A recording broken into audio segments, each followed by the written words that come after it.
हाँ जी मित्रों, डे 11 में आपका बहुत बहुत स्वागत है।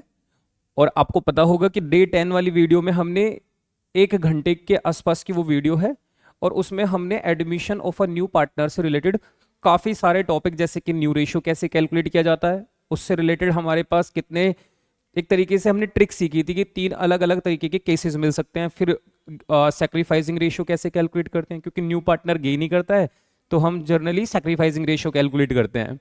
फिर हमने गुडविल का ट्रीटमेंट सीखा, उसमें प्रीमियम फॉर गुडविल कैलकुलेट करना, पैसा लाया नहीं लाया, काइंड में लाया, आधा लाया, और हिडन गुडविल का टॉपिक सीखा था। आज की क्लास में जब हम आगे बढ़ेंगे तो आज का हमारा टॉपिक रहेगा revaluation of asset and reassessment of liability. तो ये टॉपिक आज हम कवर करने की कोशिश करेंगे। साथ ही साथ रिजर्व्स का ट्रीटमेंट, पुराने प्रॉफिट और लॉसेस का ट्रीटमेंट कैसे होता है, आज ये भी कवर करेंगे। तो आज की इंपॉर्टेंट क्लास रहने वाली है, आप जुड़ें और जुड़े रहें जब तक ये क्लास ओवर नहीं हो जाती, और आप अपनी नोटिंग वगैरह करते चलना। ठीक है जी, तो बिना समय खराब किए स्टार्ट करते हैं अपना आज का टॉपिक। चलिए जी,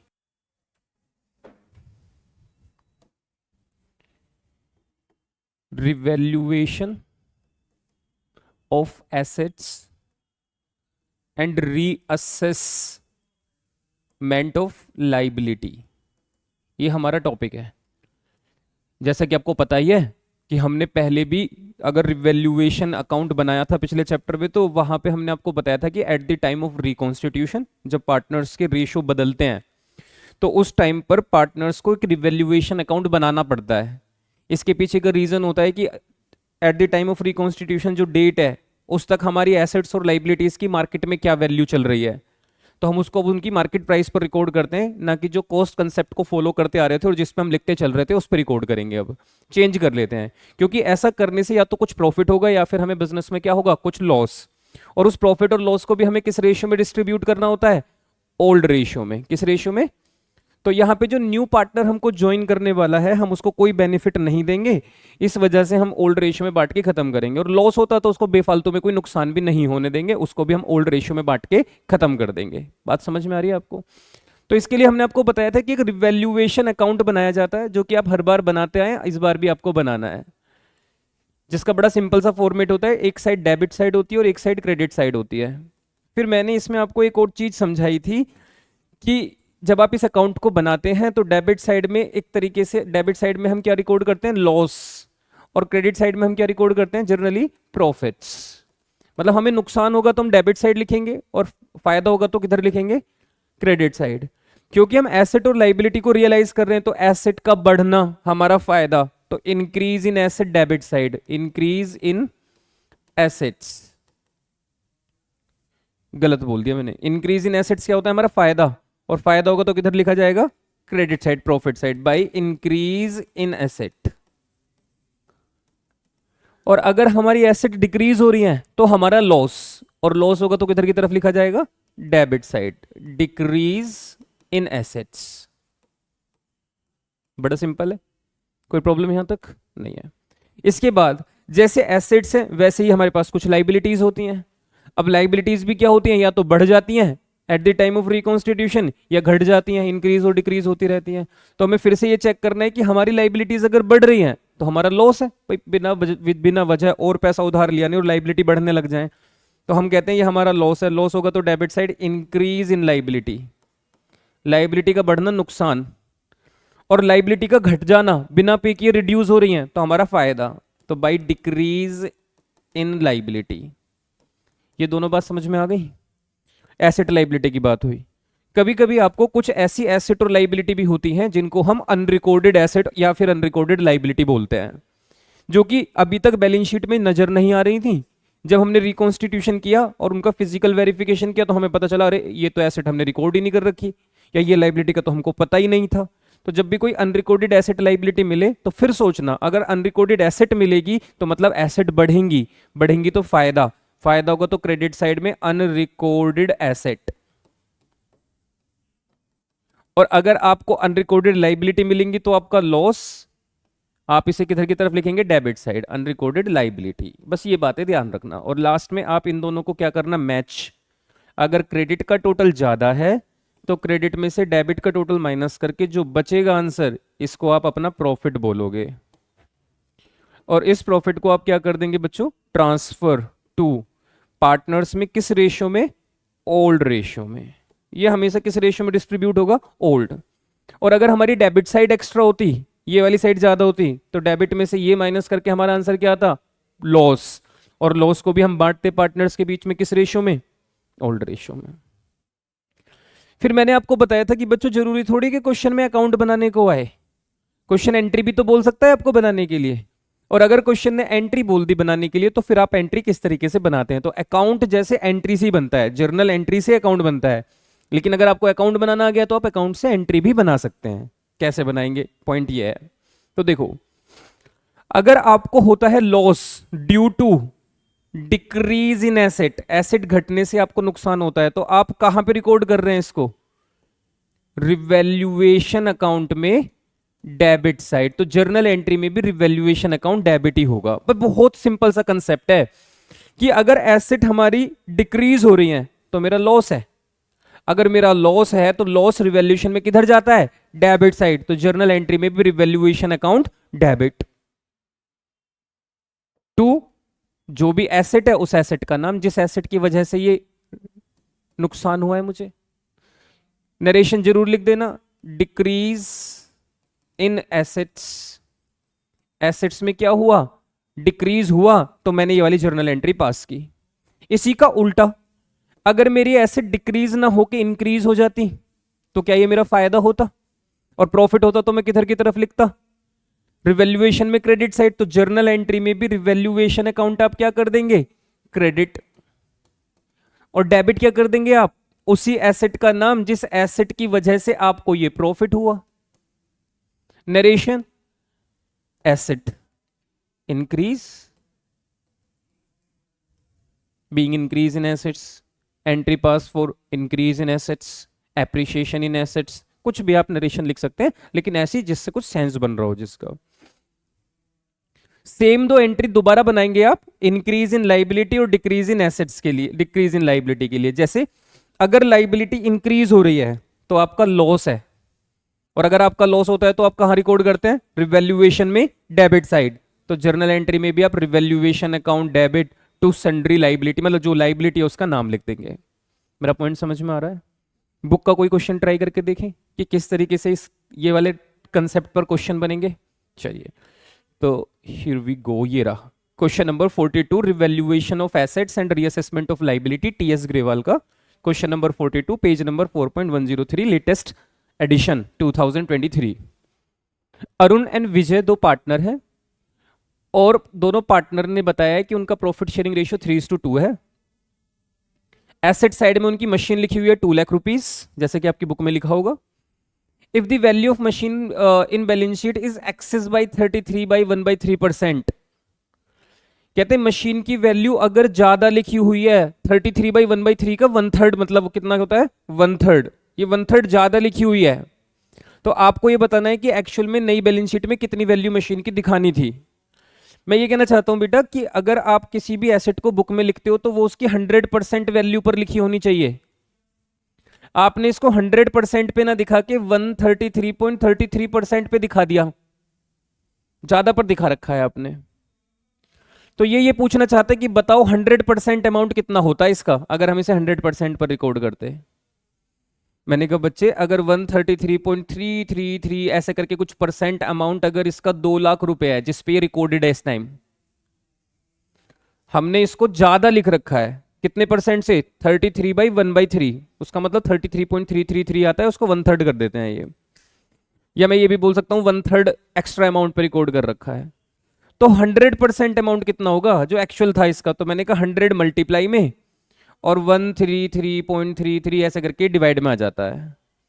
अगर आप इसको इससे डिवाइड करके देखेंगे, अगर कैलकुलेशन करके देखेंगे, तो चलो मैं कैलकुलेटर की मदद से आपको करके दिखाता हूं, आपको ज्यादा अच्छा समझ में आएगा। कि अगर मैं 2 लाख रुपए को, मैं 2 लाख रुपीस को डिवाइड करूं अगर 1333333 ऐसा कुछ भी, मैं 1.333 करता चला जाऊंगा जितनी बार मैं 33 करूंगा। लाइक मैंने 1 2 3 4 बार 133 कर दिया, क्या बेटा, पॉइंट है ना, तो पॉइंट हटा के ऊपर 2 जीरो आ गई, तो मैंने ये कर दिया। और इक्वल टू मल्टीप्लाई बाई क्या कर दूं इसको, 10,000। तो पॉइंट के बाद की जीरो हमारे लिए मैटर नहीं करती, तो देखा जाए तो एक तरीके से 1,50,000 आ जाएगा। कितना आ जाएगा, 1,50,000।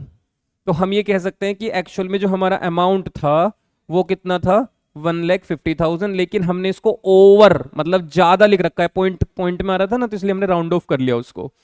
तो हमने ज्यादा कितना लिख रखा था उसको, 2 लाख रुपए। तो जैसे ही अब आपको पता चला कि इसको कम करना है तो आप 50,000 से रिड्यूस करोगे, और जब आपकी एसेट 50,000 से रिड्यूस होगी तो ये आपका प्रॉफिट होगा या लॉस, और लॉस होगा तो रिवैल्यूएशन अकाउंट में कहा जाएगा, डेबिट साइड। तो जर्नल एंट्री बनेगी revaluation account debit to machinery. और कितने रुपए, 50,000। 50,000 आपको 50,000 का नुकसान होगा, क्योंकि आपकी एसेट अब एकदम से 2 लाख से धड़ाम हो जाएगी नीचे, और कितने पर रिकॉर्ड की जाएगी, 1,50,000 रुपए पर रिकॉर्ड की जाएगी। तो हम कह सकते हैं कि ये हमारे लिए एक लॉस है। अगर ये क्वेश्चन अब आगे नहीं है उसमें कुछ भी, तो हम ये भी कह सकते हैं ये 50,000 का लॉस पार्टनर्स में बढ़ जाना चाहिए। और अगर आप प्रॉफिट और लॉस में से लॉस को अगर पार्टनर्स में बांटते हैं तो पार्टनर्स के अकाउंट को डेबिट किया जाता है, मतलब पार्टनर की कैपिटल में से अमाउंट रिड्यूस किया जाता है। तो हम अरुण और विजय के अकाउंट से पैसा काट देते हैं, अरुण कैपिटल अकाउंट डेबिट, दूसरे पार्टनर का नाम है Vijay capital account debit to revaluation account, क्योंकि हमने लॉस बांटा है। और आपको बताया था मैंने अभी 2 मिनट पहले कि अगर रिवैल्यूएशन का लॉस होगा तो वो किधर आएगा, रिवैल्यूएशन अकाउंट में क्रेडिट साइड। तो इसलिए जर्नल एंट्री में रिवैल्यूएशन क्रेडिट हुआ क्योंकि हमने लॉस बांटा। किस रेशियो में बांटोगे इस 50,000 के लॉस को, ओल्ड रेशियो में। और ओल्ड रेशियो कितना है, 3:2। तो एक पार्टनर 30,000 और एक पार्टनर 20,000 रुपीज का लॉस बियर करेगा, झेलेगा। इसका मतलब ये होता है, आया समझ में।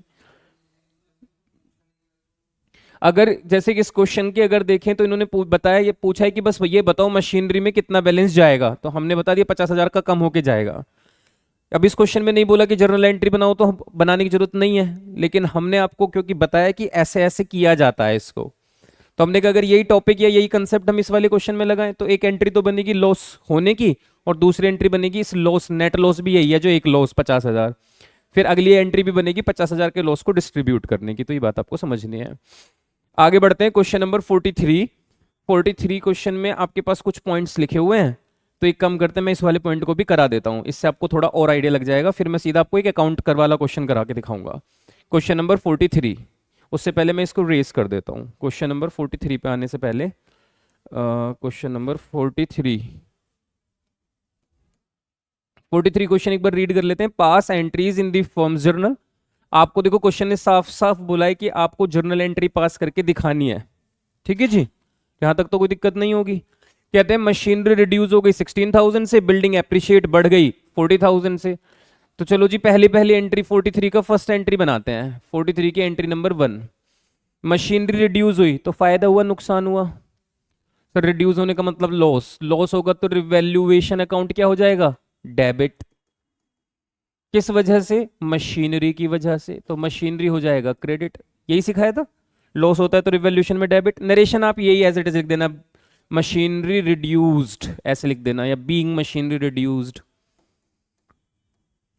और कितने रुपए से रिड्यूस हुई, 16,000 से। कहते हैं बिल्डिंग की वैल्यू बढ़ गई, एप्रिसिएशन का मतलब बढ़ जाना, और कितने रुपए से इंक्रीज हो गई, 40,000 से। तो मैंने कहा एक और एंट्री पास करनी पड़ेगी। अब की बार इंक्रीज हुई तो फायदा हो गया, फायदा होगा तो रिवैल्यूएशन में किधर जाएगा, क्रेडिट साइड। तो डेबिट में क्या लिखा जाएगा, बिल्डिंग। अमाउंट कितना आएगा, 40,000। बहुत बढ़िया, नेक्स्ट एंट्री पर आते हैं। वैसे ट्रांजैक्शन नंबर 2 है लेकिन हमारी एंट्री नंबर 3 है। आप ऐसे भी लिख सकते थे 1 की 2 एंट्री ए बी फिर सेकंड, ऐसे भी लिख सकते हो, मर्जी है, नंबर कुछ भी डालो, नंबर पर वैसे आपको पूरे मिलेंगे एग्जाम में। कहते हैं provision for doubtful debt. Doubtful debt का मतलब होता है कि हमें कुछ डेटर्स के ऊपर शक है कि वे हमें फ्यूचर में पैसा नहीं देंगे। जब हमें ये शक होता है तो हम उनके एक तरीके का फ्यूचर में होने वाला लॉस हमें पहले ही लिखना पड़ता है, ड्यू टू प्रूडेंस प्रिंसिपल। कहते हैं हमारे डेटर कितने रुपए के हैं, 80,000, और हमें उनके ऊपर कितना प्रोविजन बनाना है, 5%। तो हमने कहा 80,000 का 5% कितना होगा, 4,000 रुपीज। तो हम 4,000 रुपए का प्रोविजन बनाएंगे रिवैल्यूएशन में डेबिट साइड, क्योंकि हमें फ्यूचर में होने वाला लॉस नजर आ रहा है, ठीक है जी। तो revaluation account debit to provision for doubtful debts. और कितने रुपए आएगा ये? 4000, क्योंकि जो हमारे डेटर हैं 80,000 उस पे हमें 5% शक है, मतलब 5% अमाउंट पर शक है कि ये 5% अमाउंट डूब सकता है हमारा। आगे बढ़े। हाँ जी बोलो।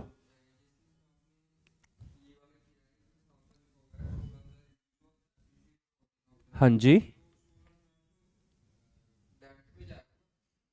हाँ, क्योंकि लॉस है तो रिवैल्यूएशन में डेबिट साइड जाएगा, क्योंकि प्रॉफिट है। हाँ, तो नीचे देखो हमने 40,000 रुपीज को, जब भी आपकी बिल्डिंग इंक्रीज होगी तो प्रॉफिट होता है, और जब जब आपको प्रॉफिट होता है आप रिवैल्यूएशन अकाउंट में किधर की तरफ लिखते हैं इंक्रीज होने को? Credit side. तो इस वजह से जर्नल एंट्री में भी आपको क्या करना होगा? रिवैल्यूएशन को क्रेडिट ही करना होगा। हाँ जी, क्रेडिट ही लिखते हैं जब भी प्रॉफिट होता है, और जब भी लॉस होता है तो डेबिट में लिखते हैं। आगे बढ़ते हैं। कहते हैं फर्नीचर 50,000 का है, कहते हैं is to be reduced by 40%। By का मतलब होता है ये 40% से कम हो गया है।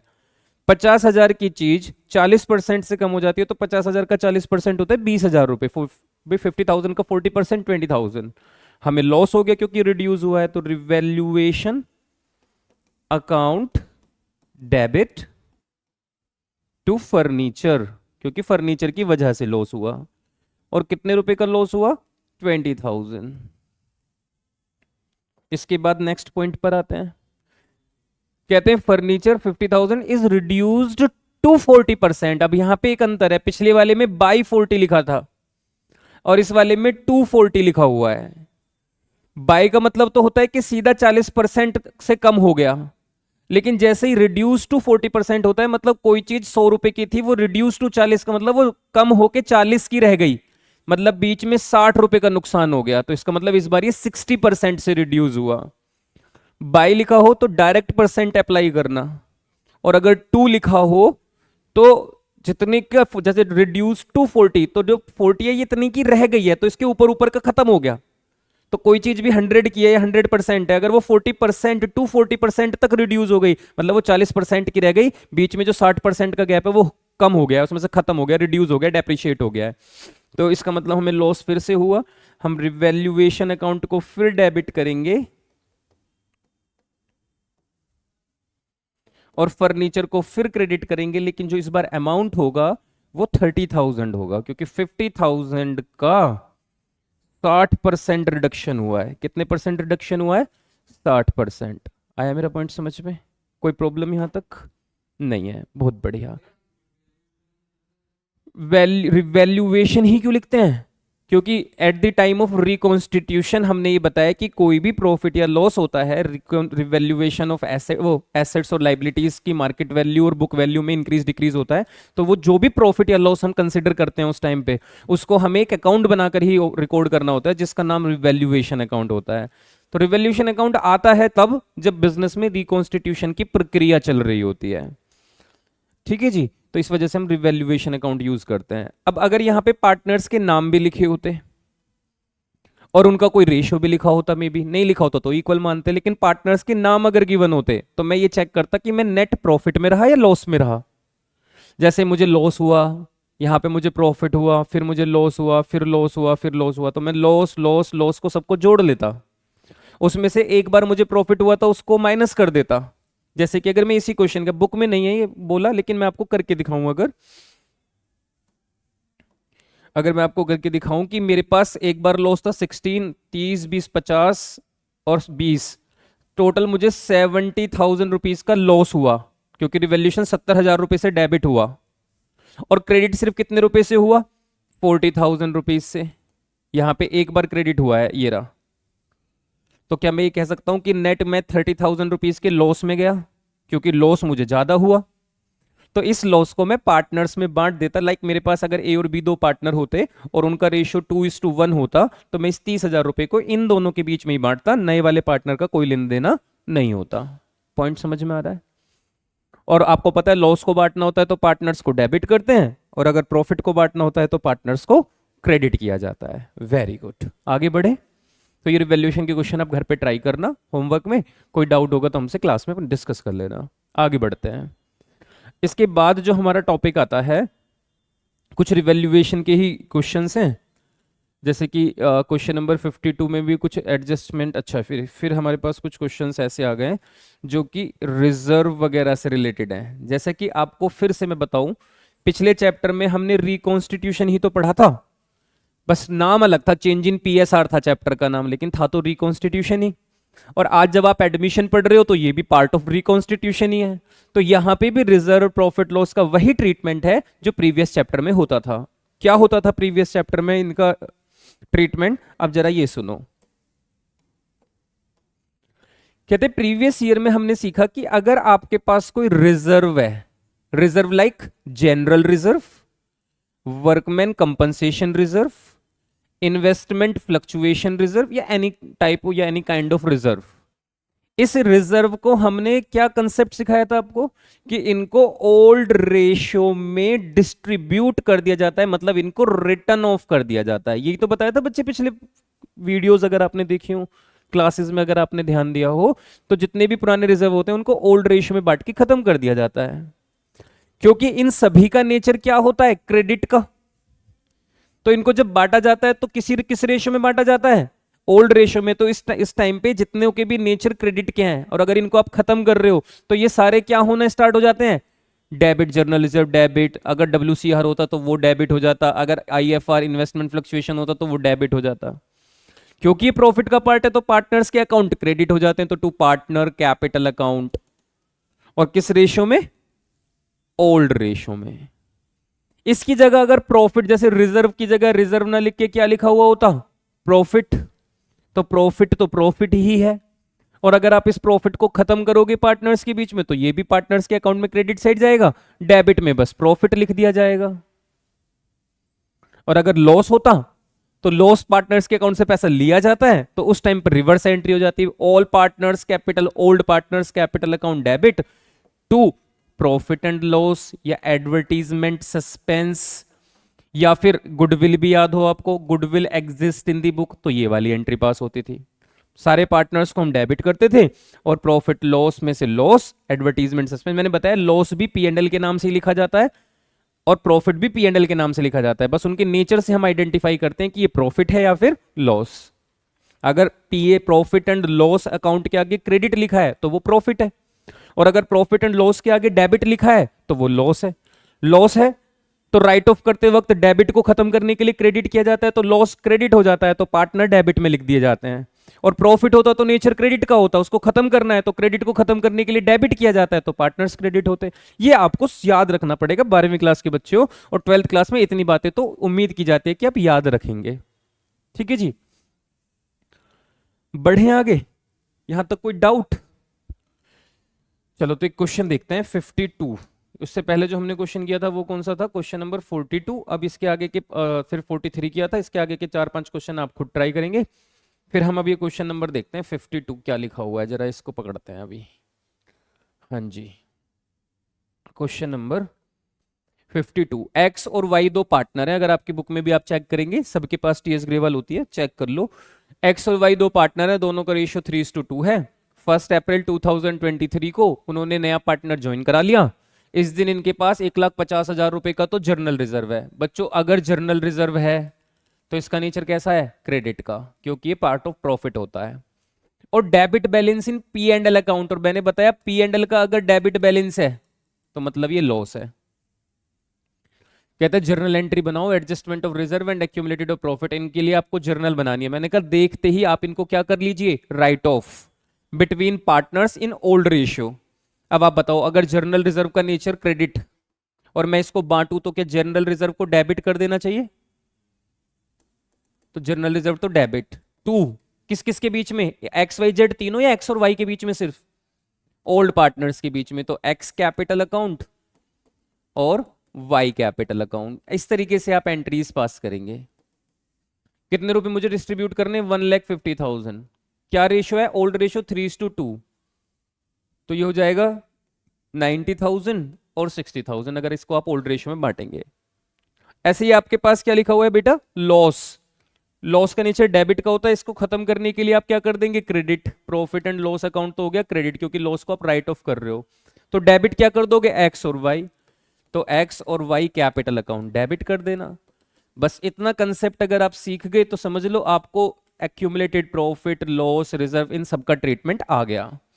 कितने रुपए का लॉस है इस बिजनेस में, आपको 20,000 का ओल्ड लॉस है। इसको भी आप किस रेशियो में बांटेंगे, ओल्ड रेशियो में, तो ये हो जाएगा 12,000 और 8,000, इस तरीके से आप इसको डिस्ट्रीब्यूट करेंगे। लीजिए जी। अब आप सोच रहे होंगे 53 क्वेश्चन तो इतना बड़ा लग रहा है, तो जितना क्वेश्चन इतनी केस, जितने केस उतनी जर्नल एंट्रीज, ठीक है। तो क्या प्रॉब्लम लेने वाली बात नहीं है। इधर ये लॉस लिखा हुआ है, एडवर्टीजमेंट सस्पेंस, इधर की तरफ ये सारे प्रॉफिट और प्रॉफिट का पार्ट लिखा हुआ है। जब आप इनको बांटोगे तो ये सारे क्या होंगे, डेबिट, और पार्टनर क्या होंगे, क्रेडिट। और जब एडवर्टीजमेंट सस्पेंस को बांटोगे तो ये एक लॉस, लॉस में ये होगा क्रेडिट और पार्टनर्स होंगे डेबिट। बस इसी तरीके से आपको इस क्वेश्चन को करना है। पॉइंट क्लियर है? आप कहोगे रिवैल्यूएशन अकाउंट तो बनाया नहीं, जर्नल एंट्री सिखाई। मैंने कहा आने वाले इतने सारे क्वेश्चंस हैं जिसमें अकाउंट भी बनेंगे, एंट्रीज भी बनेंगी, तो आपको सारी क्लेरिफिकेशन होती चली जाएगी, चिंता करने की बात नहीं है। आगे बढ़ते हैं, नेक्स्ट टॉपिक पर आते हैं। लिखा हुआ है preparation of revaluation account, partner capital account and balance sheet. अगर आपको दिख रहा हो तो एक हेडिंग लिखी हुई है प्रिपरेशन ऑफ रिवैल्यूएशन अकाउंट, जो कि अभी सीखा, कैपिटल अकाउंट जो कि पहले चैप्टर से पढ़ते आ रहे हैं, और बैलेंस शीट जो कि पिछले चैप्टर में भी बनाई थी, बैलेंस शीट इस चैप्टर में भी बनानी है। तो एक क्वेश्चन है 57 को मैं इग्नोर कर रहा हूं, थोड़ा सा 58 को देखता हूं, क्योंकि इसके अंदर रिवैल्यूएशन अकाउंट,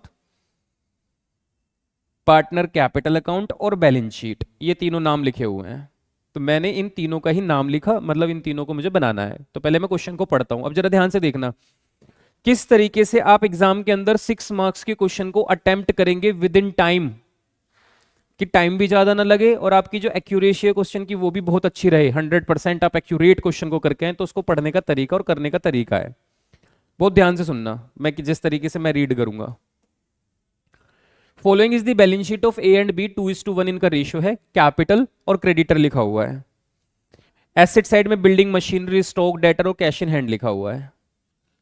कहते हैं उन्होंने सी को एडमिट किया, और एडमिट करने पे कहते हैं सी लेकर आएगा 7,500 रुपीज तो कैपिटल और 3,000 रुपीज की गुडविल लेकर आएगा। लेकर आएगा तो मतलब कैश से रिलेटेड डबल डबल एडजस्टमेंट लिखी हुई है। कैश से रिलेटेड क्या है, डबल एडजस्टमेंट।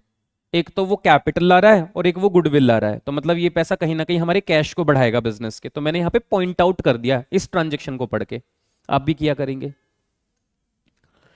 कहते हैं value of stock and plant and machinery reduce, तो मैंने कहा स्टॉक को पॉइंट लगाओ क्योंकि स्टॉक से रिलेटेड एडजस्टमेंट है, और प्लांट एंड मशीनरी से रिलेटेड एडजस्टमेंट है, उसको भी पॉइंट लगाओ क्योंकि इससे रिलेटेड। अब आप कहोगे सर क्या मतलब है, मैंने कहा कुछ भी हो, पॉइंट तो लगा लो। क्वेश्चन पढ़ के इतना तो पता चल रहा है इन दोनों से रिलेटेड कुछ बात बोली गई है, इतना तो कर सकते हो ना एग्जाम के अंदर। कहते हैं प्रोविजन फॉर डाउटफुल डेट, मैंने कर लो डेटर से रिलेटेड भी कुछ बोल दिया क्वेश्चन ने, डेटर को भी पॉइंट लगा दिया हमने। फिर कहते हैं बिल्डिंग एप्रिशिएट, तो हमने बिल्डिंग को भी, एसेट साइड में जितने आइटम थे सबसे रिलेटेड कुछ ना कुछ बात है, हमने सबके आगे पॉइंट लगा दिया। क्वेश्चन कहता है जर्नल एंट्री बनाओ, रिवैल्यूएशन अकाउंट बनाओ, कैपिटल अकाउंट बनाओ, बैलेंस शीट। इतनी सारी चीजें नहीं पूछी जाती, हम इनमें से किसी एक पार्ट को करेंगे क्योंकि मुझे अकाउंट बनाना सिखाना है। तो मैं आपको profit and loss adjustment account, जिसका दूसरा नाम रिवैल्यूएशन अकाउंट ही होता है, मैं आपको रिवैल्यूएशन अकाउंट, कैपिटल अकाउंट और बैलेंस शीट बनाकर दिखाऊंगा। ठीक है, तो सबसे पहले हमें क्या करना होगा, इसका फॉर्मेट बनाना होगा। लो जी, मैं फॉर्मेट बनाने स्टार्ट करता हूं। Revaluation account,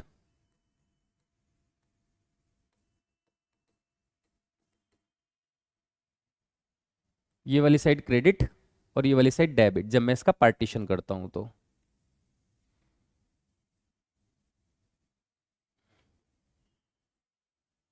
amount particular, amount particular. इसके अलावा एक और अकाउंट बनेगा जिसको हम बोलेंगे कैपिटल अकाउंट, तो हम कहते हैं कैपिटल अकाउंट का फॉर्मेट बना लेते हैं। कैपिटल अकाउंट में हमारे पास पार्टनर कैपिटल अकाउंट, पार्टनर कौन कौन से हैं, ए, बी और सी। तीसरा पार्टनर जो हमें ज्वाइन कर रहा है वो भी तो पार्टनर बन जाएगा ना। तो जो भी नया पार्टनर हमें ज्वाइन किया करेगा आप उसका भी कॉलम बनाया करेंगे। सेम दोबारा पर्टिकुलर्स, यहां भी पर्टिकुलर है। फॉर्मेट बनाने में थोड़ा टाइम लगता है लेकिन बनाना तो पड़ता ही है। ए, बी और सी, इस तरीके से हमने तीनों के कॉलम बना दिए, आपको भी बनाने हैं, ठीक है, जब आप क्वेश्चन करेंगे। इसके बाद आपको बैलेंस शीट भी बनाने के लिए बोला है, तो आप लिखेंगे बैलेंस शीट, और आप ब्रैकेट में लिख लिया करना रिवाइज्ड। रिवाइज्ड का मतलब होता है कि नई बैलेंस शीट बना रहे हो आप। कौन सी बैलेंस शीट बना रहे हो? नई। बैलेंस शीट का फॉर्मेट अगर आपको याद हो, इधर की तरफ एसेट्स लिखी जाती हैं और इधर राइट हैंड साइड के लेफ्ट हैंड साइड के लिखी जाती हैं लाइबिलिटीज। ये फॉर्मेट है। बस इतना क्वेश्चन है हमारे पास। अगर ये तीन चीजें बना दी, और आज की क्लास में मैं आपको बस यही सिखाने वाला हूं कि इस क्वेश्चन को कैसे करते हैं। अगली अगली क्लास में हम इनकी प्रैक्टिस करेंगे अच्छे से। बस एक क्वेश्चन समझ लो ये कैसे करते हैं। हमने कहा आओ वापस से क्वेश्चन पर, और अब पढ़ो। कहते हैं आपके पास एक बैलेंस शीट है और ये कुछ इंफॉर्मेशन है, करके दिखाओ क्वेश्चन को, ये तीनों अकाउंट बना के दिखाओ। हमने कहा ठीक है, बारी बारी से पकड़ते हैं। सबसे पहले क्या लिखा हुआ है? कैपिटल। जो कैपिटल होती है वो कैपिटल अकाउंट का पार्ट बनती है, और कैपिटल अकाउंट में इसको बाय बैलेंस बीडी के नाम से रिकॉर्ड किया जाता है। किस नाम से? Balance BD. और अमाउंट कितना है? 15,000 और 10,000। तो ए के अकाउंट में 15 और बी के अकाउंट में 10, और सी तब तक हमारा पार्टनर नहीं था। आप कहोगे क्रेडिट साइड ही क्यों लिखा कैपिटल को? क्योंकि कैपिटल लाइबिलिटी का ही पार्ट होती है, इंटरनल लाइबिलिटी है, और लाइबिलिटी का नेचर क्रेडिट, तो इसलिए कैपिटल का ओपनिंग बैलेंस क्रेडिट साइड लिखा जाता है। ठीक है। इसके बाद दूसरा पॉइंट देखो क्या लिखा हुआ है, क्रेडिट। ये हो गया। अब सबको बारी बारी से करते चलेंगे, छोड़ेंगे कुछ नहीं।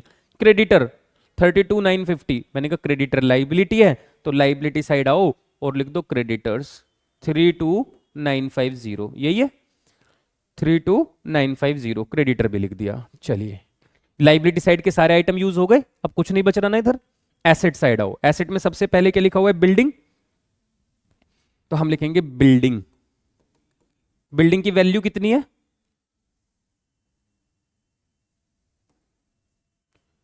25,000। तो आप बिल्डिंग के आगे लिखेंगे 25,000। बाहर मत लिखना, अंदर की तरफ लिखना, बस ये कंसेप्ट है। आप कहोगे अंदर क्यों लिखना है? मैंने कहा अभी हमने, याद है आपको, पढ़ के पॉइंट लगाया है, मतलब कुछ एडजस्टमेंट आएगी, बाद में डील करेंगे। पढ़ लिखो और उसके बाद एक लाइन छोड़ देंगे। इसके नीचे वाली जो लाइन होगी आपके रजिस्टर में, कॉपी में, एग्जाम में, तो आप उस एक लाइन को छोड़ दिया करना, क्योंकि एक ही पॉइंट है, तो कुछ एडजस्टमेंट करेंगे और आगे बढ़ते हैं। बिल्डिंग के बाद क्या लिखा हुआ है? Plant and machinery. तो मैंने एक लाइन छोड़ रखी है, मैं लिख रहा हूं प्लांट एंड मशीनरी। वैल्यू कितनी है? 17,500। पॉइंट है इस पे भी, इसलिए मैंने इसको भी अंदर लिखा, और मैं एक लाइन छोड़ दूंगा इसके लिए भी। प्लांट एंड मशीनरी के बाद लिखा हुआ है स्टॉक, तो एक लाइन छोड़ रखी है, फिर लिखा मैंने स्टॉक 10,000, इसे भी अंदर लिखूंगा क्योंकि पॉइंट है इस पे भी, मतलब इसमें कुछ प्लस माइनस करने वाला हूं मैं, इसमें भी मैं एक लाइन छोड़ूंगा। स्टॉक के बाद हमारे पास लिखा हुआ है डेटर्स 4850। मैंने कहा डेटर्स 4850 अंदर की तरफ लिखूंगा क्योंकि एडजस्टमेंट है, एक लाइन छोड़ूंगा। फिर लिखूंगा मैं बैंक। बैंक की वैल्यू भी कितनी है? कैश इन हैंड 600, तो मैं इसको भी अंदर की तरफ लिखूंगा cash in hand. Cash in hand का मतलब कैश, और 600 रुपए अंदर की तरफ लिख के एक लाइन छोड़ दूंगा, एक या दो लाइन छोड़ के चलूंगा अब तो, क्योंकि लास्ट में यही बच रहा है। आगे बढ़े। तो क्या बच्चों आप मुझे बता सकते हैं कि मैंने जितनी भी लाइबिलिटी थी और एसेट थी सबको रिकॉर्ड कर लिया? सबको जहां जहां जाना चाहिए था वहां वहां पहुंचा दिया? क्या अब मैं अपनी एडजस्टमेंट्स को डील कर सकता हूं? मैंने कहा मैं अपनी एडजस्टमेंट को डील करता हूं जिससे आपको अच्छे से बेटर अंडरस्टैंडिंग हो, इसलिए मैं इनका कलर बदल देता हूं। मैं सारी की सारी एडजस्टमेंट अलग कलर से करूंगा। कहते हैं सी 7,500 रुपीज कैपिटल लाया। अगर सी कैपिटल लाया तो क्या ये सी की कैपिटल में लिखा जाना चाहिए, क्योंकि उसका पैसा उसके अकाउंट में जाना चाहिए? क्योंकि वो ये पैसा लाया तो क्या इसको कैश अकाउंट के नाम से लिखना चाहिए? क्योंकि सी 7,500 रुपए कैपिटल लाया। अगर सी कैपिटल लाया तो ये जो कैश लिखा हुआ है, क्या लिखा हुआ है? कैश। ये जो कैश लिखा हुआ है क्या इसमें ऐड हो जाएगा कि सर सी का पैसा जब कैश लाया तो कैश बढ़ेगा ना बिजनेस का? कितने रुपए? 7,500 रुपए ले आया, तो मैंने कहा कैपिटल में उसकी जो कैपिटल है वो कैश में ले जाके जोड़ दो, क्योंकि नया पार्टनर पैसा लाया तो पैसा ऐड हो जाएगा। आगे बढ़ते हैं। कहते हैं नया पार्टनर तो 3,000 रुपए गुडविल भी लाया है। हमने कहा बच्चों क्या आपने सीखा था कि अगर नया पार्टनर गुडविल लाता है तो उससे फर्म की गुडविल बना दी जाती है? पार्टनर की गुडविल मल्टीप्लाई बाई उसी के शेयर का रेसिप्रोकल। नहीं देखा, नहीं याद तो पिछली वाली क्लास की जो वीडियो है उसको देख लो, समझ में आ जाएगा कि पार्टनर की गुडविल को फर्म की गुडविल में कन्वर्ट करते हैं। और ऐसा करने से कितनी गुडविल आ जाती है? 12,000। फिर हम तीनों पार्टनर का नाम लिखते हैं ए, बी और सी। इस गुडविल को पहले किस रेशियो में बांटते हैं, ओल्ड, और फिर किस रेशियो में बांटते हैं, न्यू। ओल्ड रेशियो कितना है क्वेश्चन में, 2:1, और न्यू रेशियो कितना आएगा इस क्वेश्चन के अंदर, 2:1:1। आप कहोगे ये कैसे आ गया 2:1:1, तो मैंने कहा ये भी मैंने पिछली क्लास में समझा रखा है, पिछली वीडियो देखो, ये भी समझ में आ जाएगा कि अगर हमारे पास दो पार्टनर के रेशियो लिखे हुए हैं, नए पार्टनर का शेयर गिवन है, इंफॉर्मेशन नहीं है, तो ये केस नंबर 1 है न्यू रेशियो निकालने का। टोटल प्रॉफिट 1 मानते हैं, 1 में से 1/4 घटाते हैं, इस तरीके से करोगे तो 2:1 आएगा। हमने कहा बांटो 12,000 को 2:1 में, तो 8,000 और 4,000। जब आप इसे ओल्ड रेशियो में बांटोगे, जब आप इसे न्यू रेशियो में बांटोगे तो 6,000,